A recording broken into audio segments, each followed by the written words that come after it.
Next is Indian iconography. Iconography is a branch of knowledge which includes everything about making images of gods and goddesses. The Gandhara school of art began in the 2nd century BC in Afghanistan and neighboring regions. It had Greek and Persian influence. The Kushana period saw the rise of Mathura school of art, which laid the foundation of Indian iconography. The Kushana kings made use of images of various deities on their coins. During the period of Gupta Empire, the iconographic rules were formulated and standards of sculptural art were set. The art of making bronze images were developed under the patronage of Chola kings during the 9th–13th century. Bronze idols of gods and goddesses like Siva Parvati, Nataraj, Lakshmi, Vishnu, etc. were made in the period.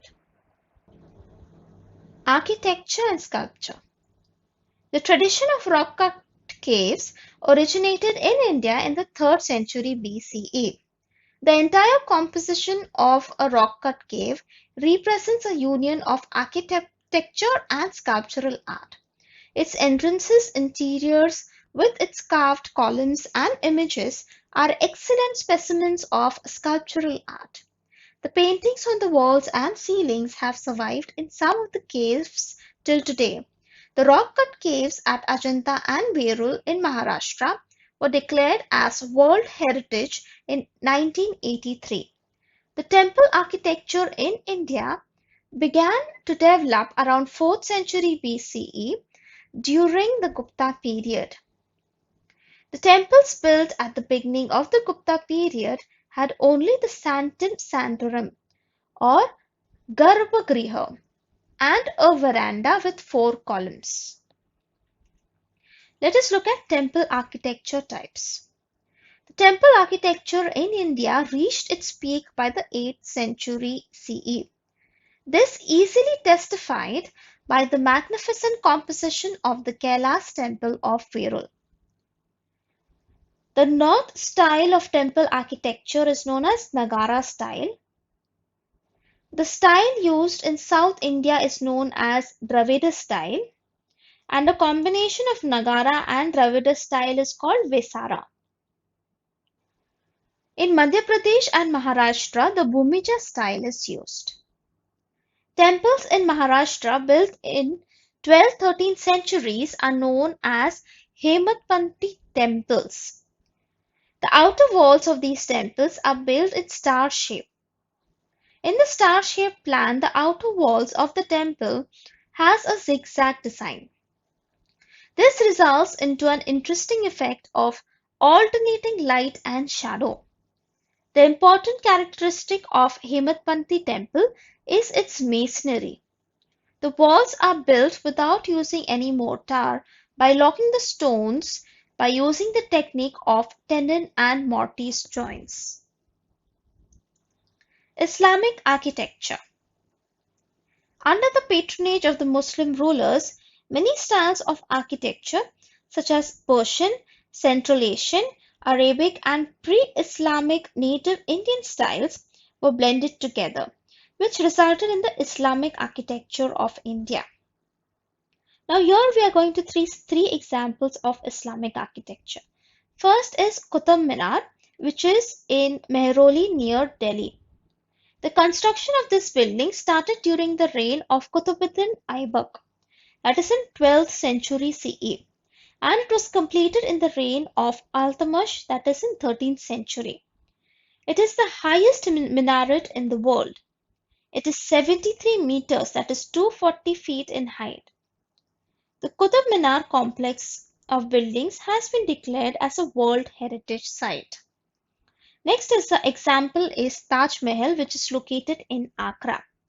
Children, we all know that Taj Mahal was built by Shah Jahan, and it was built in the memory of his queen Mumtaz Mahal.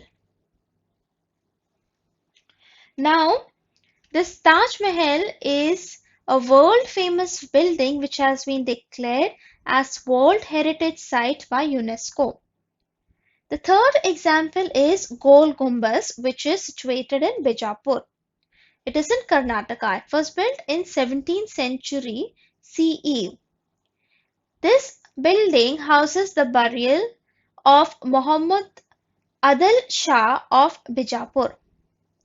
Inside the dome, after which the building is named, there is a round gallery. Even a slight whisper by a person standing in this gallery can be heard everywhere. And if somebody claps from here, its echo can be heard many times. Next style is Indo-Gothic architecture. During the British period, this style began. It is known as Indo-Gothic architectural style. Buildings like churches, government offices, residences of top officials, railway stations were built in this style during the British period.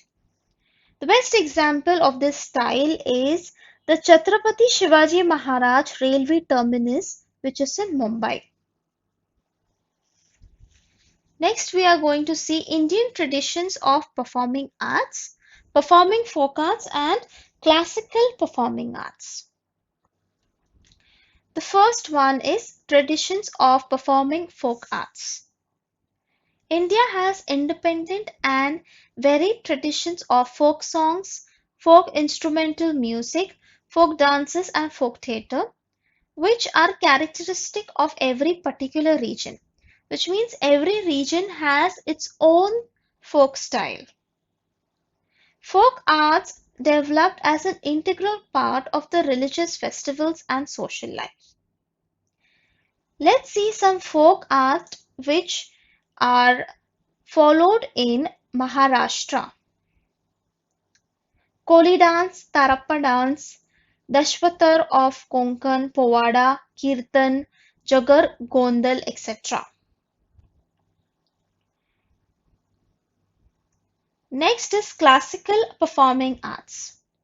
The text of Natya Shastra written by Bharat Muni is supposed to be the earliest one discussing music and theatre. The 9 modes or 9 rasas are supposed to be fundamental in presentations of Indian performing arts.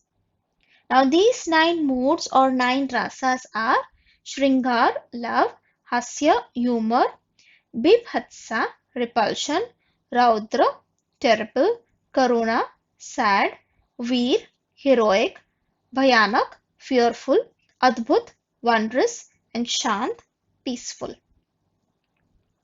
There are two main branches of Indian classical music, Hindustani music and Carnatic music.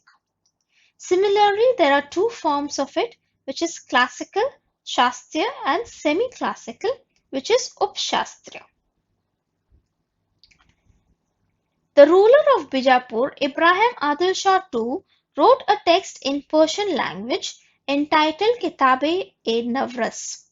This text is about Indian classical music. It includes verses sung in the Dhrupad style and enables the audience to experience the joy of excellent poetry. Dr. Arun Prabhune has edited this text in Marathi. The translation of the verse printed on the screen, which you can see the printed verse, are, O Mother Saraswati, you are the divine light in the world and you are complete with all qualities. If Ibrahim receives your grace, the poetry of Navras will become eternal. A beautiful blend of all three forms of music, vocal, instrumental, and dance can be seen in various Indian classical dance forms like Kathak in North India, Lavani in Maharashtra, Odissi in Odisha, Bharatnatyam in Tamil Nadu, Kathakali and Mohiniyattam in Kerala. Post-independence period. Now in this period, various festivals of music and dance were organized so that it becomes accessible to common people. Many people attended these festivals, not only Indians but also foreigners came to visit these festivals. The Savai Gandharva festival of Pune is a famous one. Later, we see that there was an inclination or a tendency towards experimenting and creating fusion of various music styles. Pandit Uday Shankar is a prominent name among such artists who created a new style. He successfully created a fusion of Indian classical dance and European opera. Now let's see some professional opportunities. Art history is an independent branch of knowledge. There are various opportunities which are available in this field. Art historians can work in the field of journalism. Art market calls for a special expertise to assess the exact value of an art object or to ensure that it is genuine. An expert with deep understanding of art history is required for this task. Heritage management and cultural tourism are recently developed fields. In these fields, students of art can find many professional opportunities. Museums and archives management, library science and information technology, archaeological research, Indology are some important fields in this regard. Next, we come to applied art. Now, what is this applied art?